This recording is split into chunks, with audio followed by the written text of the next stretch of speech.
मित्रों नमस्कार। अपने बीच भारतीय जनता पार्टी के माननीय राष्ट्रीय प्रवक्ता डॉक्टर संबित पात्रा जी आपको संबोधित करेंगे। मेरा विनम्र निवेदन है माननीय संबित जी से कि आपको संबोधित करें।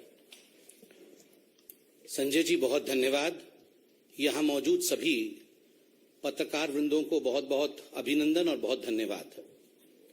एक बहुत ही गंभीर विषय को लेकर भारतीय जनता पार्टी ने आज ये प्रेस कॉन्फ्रेंस बुलाया है और आप सभी जानते हैं गुजरात दंगे 2002 में जिस प्रकार से तत्कालीन मुख्यमंत्री गुजरात के और वर्तमान के हमारे प्रधानमंत्री माननीय मोदी जी को अपमानित और उन्हें बदनाम करने की चेष्टा उस समय की political party, ruling political party Congress ने जिस प्रकार का षड्यंत्र रच के किया था, समय के साथ धीरे धीरे परत दर परत सच्चाई सामने आ रही है।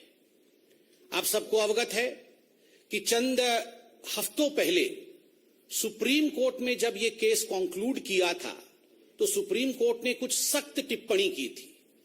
केवल टू रिफ्रेश द मेमोरी, आपके याददाश्त को ताजा करने के लिए वो 2 लाइन सुप्रीम कोर्ट से मैं पढ़ना चाहता हूं, क्योंकि आज जो प्रेस कॉन्फ्रेंस है इसी संदर्भ में है। सुप्रीम कोर्ट ने कहा था क्लीन चिट देते हुए नरेंद्र मोदी जी को कि the proceedings have been pursued for the last 16 years to keep the pot boiling, obviously for ulterior design. All those involved in such abuse of process need to be in the dock and proceeded with in accordance with the law. कुछ ऐसे लोग थे जो जानबूझ के अपने ulterior design, अपने षड्यंत्र के कारण, अपने मकसद के कारण पॉट बॉइलिंग अर्थात इस पूरे विषय को जीवित रखने का काम कर रहे थे और अतथ्य प्रस्तुत कर रहे थे। अब समय आ गया है, ये सुप्रीम कोर्ट ने कहा था कि इन लोगों के ऊपर भी कानून का सिकंजा कसे और इन लोगों को भी जुडिशियल ट्रायल फेस करना पड़े। यह सुप्रीम कोर्ट की सख्त टिप्पणी थी और मीडिया ने रिपोर्ट किया था। इसके पश्चात कुछ लोगों की गिरफ्तारी हुई। Teesta Setalvad, B Sree Kumar, IPS officer Sanjiv Bhatt, कुछ लोग गिरफ्तार हुए। उनके ऊपर एक एसआईटी बैठाया गया था। आज सुबह से मीडिया रिपोर्ट के माध्यम से देश देख रही है कि ये जो एसआईटी है, एसआईटी ने अपने एफिडेविट को कोर्ट में सबमिट किया है। एफिडेविट ने अपने जांच को कंक्लूड करके ये जो रिपोर्ट रखा है, बहुत सारे सत्य को ये सामने लाती है। It reveals shocking truth, shocking facts have come to the fore after the SIT report in front of the court. बहुत स्पष्ट रूप से यह एफिडेविट कहती है कि तीस्ता सितलवाड़ और उनके साथी, उनके सहयोगी जो काम कर रहे थे, वो मानवता के लिए काम नहीं कर रहे थे। वो एक पॉलिटिकल डिजाइन के साथ, एक पॉलिटिकल ऑब्जेक्टिव के साथ, एक राजनैतिक मंसूबे के साथ काम कर रहे थे। और उनका मंसूबा क्या था? उनका दो टूक मंसूबा था। They had 2 objectives. ये 2 पॉलिटिकल ऑब्जेक्टिव्स क्या थे? प्रथम पॉलिटिकल ऑब्जेक्टिव था dismissal and destabilisation of the publicly elected Gujarat government. उस समय जो राज्य की सरकार थी गुजरात में, किस प्रकार से उसे बर्खास्त किया जाए और उसे अस्थिर बनाया जाए, यह प्रथम राजनीतिक मनसा, यह प्रथम पॉलिटिकल ऑब्जेक्टिव तीस्ता सितलवाड़ और उनके मित्रों का था, उनके साथियों का था। और जो दूसरा मनसा था, the second political objective was to frame innocent people in Gujarat right 2002, जिसमें आदरणीय प्रधानमंत्री नरेंद्र मोदी जी का नाम भी शामिल है।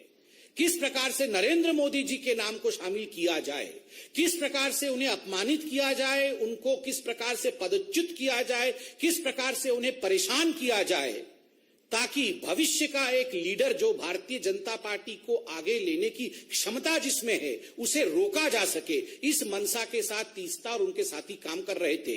ये जो पॉलिटिकल ऑब्जेक्टिव था, इसका खुलासा एफिडेविट में हुआ है। एफिडेविट ने स्पष्ट रूप से कहा है कि ये जो कॉन्स्पिरेसी, ये जो षड्यंत्र है, this conspiracy was to malign the image of Gujarat.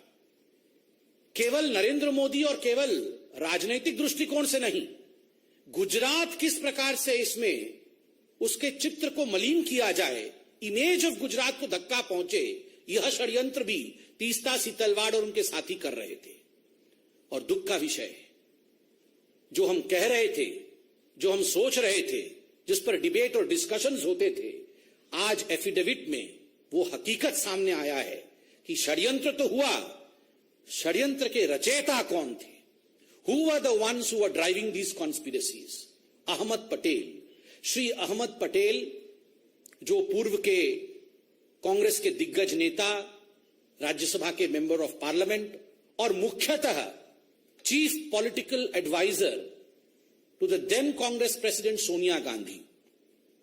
मैं आज इस मंच से अहमद पटेल जी की शांति की कामना करता हूं। वो आज हमारे बीच में नहीं है और भारतीय जनता पार्टी संवेदनशीलता में विश्वास रखती है। अहमद पटेल तो मात्र एक नाम है, he is just a name. The driving force behind Ahmed Patel was his boss Sonia Gandhi. Ahmed Patel तो मात्र एक नाम है, काम तो सोनिया जी का था। नाम अहमद पटेल, काम सोनिया जी, इसलिए अपने मुख्य राजनैतिक सचेतक, अपने मुख्य पॉलिटिकल एडवाइजर अहमद पटेल के माध्यम से सोनिया जी ने गुजरात के छवि को धूमिल करने की चेष्टा की। अहमद पटेल जी के माध्यम से सोनिया जी ने नरेंद्र मोदी जी को घेरने की चेष्टा की, उन्हें अपमानित और उन्हें किस प्रकार से निष्कासित किया जाए, इसकी चेष्टा की। और ये पूरे षड्यंत्र की रचयिता सोनिया गांधी है। और आगे बड़े स्पष्ट शब्दों में यह एफिडेविट कहती है, मीडिया से हमने एफिडेविट डाउनलोड किया है क्योंकि मीडिया एफिडेविट चला रही है। And I would like to quote from the affidavit, and I quote, the applicant Sitalwad held a meeting with Ahmed Patel and received ₹5 lakh at the first instance, where the money was given to her by one of the witnesses on the instructions of Patel. 2 days later, they met at the circuit house at Shahibabad in Ahmedabad, where she received ₹25 lakh more from Patel.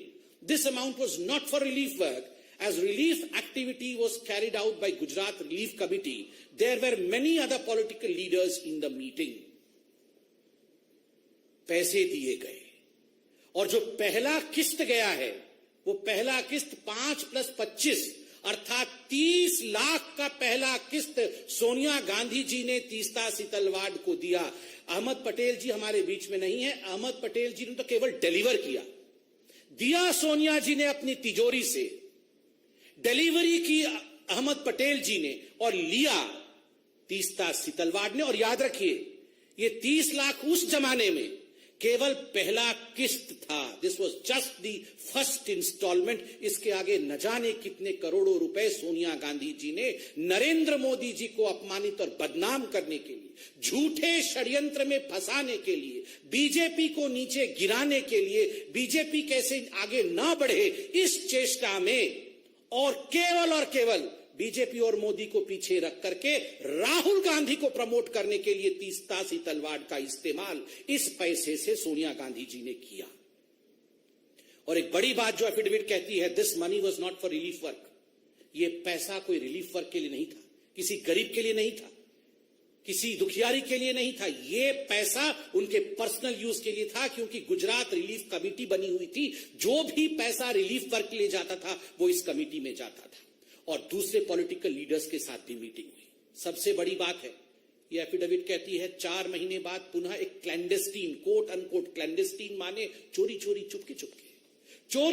Chupke Chupke रात के अंधेरे में ये सारे षड्यंत्रकारी, कौन? तीस्ता सितलवाड़, संजीव भट्ट, श्री कुमार, ये कहां मिले? ये अहमद पटेल जी के घर में मिलते हैं और उसके बाद कांग्रेस के बड़े बड़े दिग्गज नेताओं के साथ मिलते हैं। What was the purpose? The only purpose was to destabilize and dismiss the Gujarat government and to defame the then CM of Gujarat, Narendra Modi ji.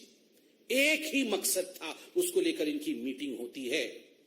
आज जो रिपोर्ट आए हैं वो दिल को दहला देते हैं कि ये सब जो षड्यंत्र कर रही थी, जो मैलिशियस काम कर रही थी तीस्ता सितलवाड़, इससे प्रसन्न होकर, अति प्रसन्न होकर सोनिया जी ने पद्मश्री दिया 2007 में तीस्ता सितलवाड़ को। केवल पैसे नहीं, पद्मश्री भी दिया गया। और ये पद्मश्री देने का काम तो अहमद पटेल जी नहीं, ये तो सोनिया गांधी जी खुद कर रही थी, चयन तो वही करती थी। और याद रखिए, ये तीस्ता सितलवाड़ सोनिया गांधी जी के किचन कैबिनेट अर्थात एनएसी नेशनल एडवाइजरी काउंसिल की मेंबर थी।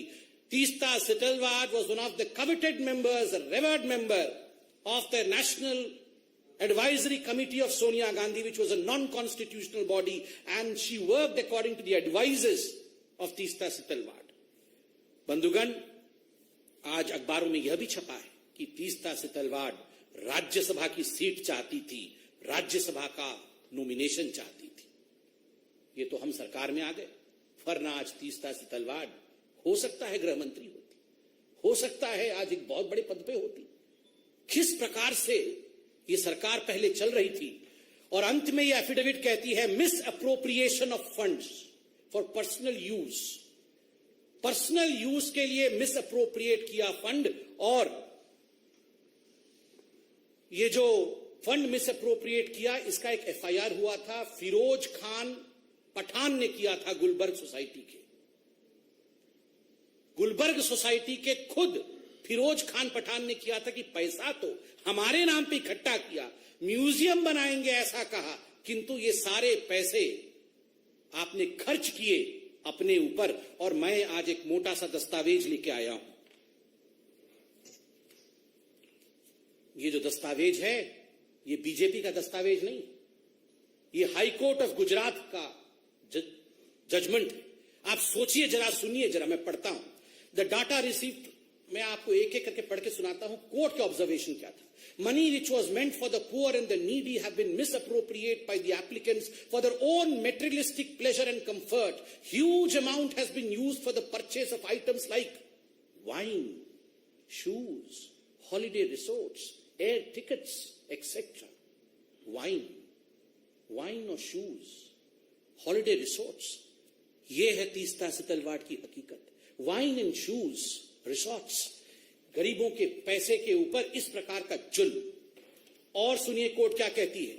The statement of the 13 witnesses recorded till date clearly indicate that not a single rupee is received by them. Them means जिन्होंने केस किया है, by them towards financial aid or rehabilitation or construction of museum. Investigation has revealed that it is only after the publication of interviews, photographs, articles relating to the Gujarat riots, and more particularly after the massive campaign in 2008 onwards for collecting funds for establishment of the Museum of Resistance for the Gulbarg Society, that the funds started flowing into the two NGOs in crores, 44% of which in Sabrang Trust and 35% to the CJP have been transferred into personal accounts. Crores were transferred into personal accounts, a court कहती है। Having gone through the material on record, I have noticed, I means the judge, I have noticed something very shocking and at the same time extremely sad. मैं बहुत दुखी हूं, जज कह रहे हैं। There are serious allegations against the applicants of misuse and misappropriation of huge amount received by them through various donors. The money which should have gone to the poor and the needy appears to have been prima facie misused for their personal pleasure and comfort. Personal pleasure और comfort के लिए ये पैसा इस्तेमाल किया गया। बंधुगण, हमारी ये सरकार, मैं आज बीजेपी को भी धन्यवाद देता हूं। मैं तो एक बीजेपी का साधारण, हम दोनों जो बैठे हैं साधारण कार्यकर्ता हैं, मगर इस विराट पार्टी को आज हम भी धन्यवाद देते हैं। Not through vengeance, but through patience we work. कभी भी बदले के भाव के साथ नहीं, धैर्य के साथ ये पार्टी काम करती है। और आज जो उक्ति हजारों करोड़ों साल से कहा जाता है, भगवान के घर में देर है मगर अंधेर नहीं, ये सारे एफिडेविट, ये सारे जजमेंट आज ये प्रूव करता है कि अगर धैर्य रख के काम किया जाए, बदले के भाव से काम नहीं किया जाए, तो ऊपर वाला भी, the supreme consciousness yields, he lessons, और सच्चाई सामने आती है। Truth has the uncanny habit of revealing itself. It may be late, but ultimately truth reveals itself. And the truth is, the driving force behind the conspiracy was Sonia Gandhi. सच्चाई है कि जो driving force है, किस प्रकार नरेंद्र मोदी जी को अपमानित किया जाए, बदनाम किया जाए, बीजेपी को छल कपट करके समाप्त किया जाए, गुजरात में सरकार को वहां डिसमिस किया जाए, उसको किस प्रकार से अस्थिर किया जाए, गुजरात दंगे को लेकर राजनीति की जाए, इसके पीछे केवल और केवल एक व्यक्ति थी और वह है Sonia Gandhi, the president of the Congress party. Today we are wanting answers from none other than Sonia Gandhi. No Jairam Ramesh would suffice in answering this. Jairam Ramesh ji को एक कागज रिलीज कर देंगे और इनके कागजों की हकीकत तो हम 3 दिन से देख रहे हैं. ये हामिद अंसारी जी के 3-3 लाइन के कागज रिलीज करते हैं और हर दिन शाम को आप मीडिया वाले जो चतुर्थ स्तंभ हैं वो आप इनके कागज की धज्जियां उड़ा देते हैं, हकीकत सामने ले आते हैं, फोटो दिखा देते हैं, हकीकत दिखा देते हैं. तो आज भी केवल कागज से काम नहीं चलेगा जयराम रमेश जी. With a clear conscience, we beseech Sonia Gandhi ji to come and hold a press conference and address the nation as to why she was conspiring against Narendra Modi. Thank you so much.